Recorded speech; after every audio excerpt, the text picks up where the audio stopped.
யார் சொல்லியிருந்தாலும் எங்கு படித்தாலும் நானே சொன்னாலும் உன் புத்திக்கும் பொது அறிவுக்கும் பொருந்தாத எதையும் நம்பாதே என்று சொன்ன தந்தை பெரியாரின் 146வது பிறந்த நாள் இன்று.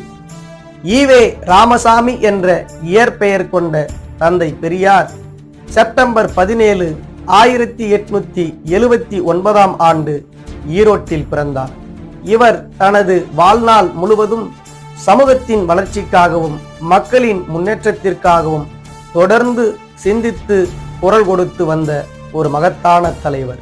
இவர் ஒரு மிக சிறந்த சமூக சீர்திருத்தவாதி, செயற்பாட்டாளர், சிந்தனையாளர், சமூக நீதி, பெண் விடுதலை, பெண்களின் முன்னேற்றம், இறை மறுப்பு, சாதிய எதிர்ப்பு, மூட நம்பிக்கைகளுக்கு எதிர்ப்பு, பகுத்தறிவு, கல்வி ஆகியவற்றில்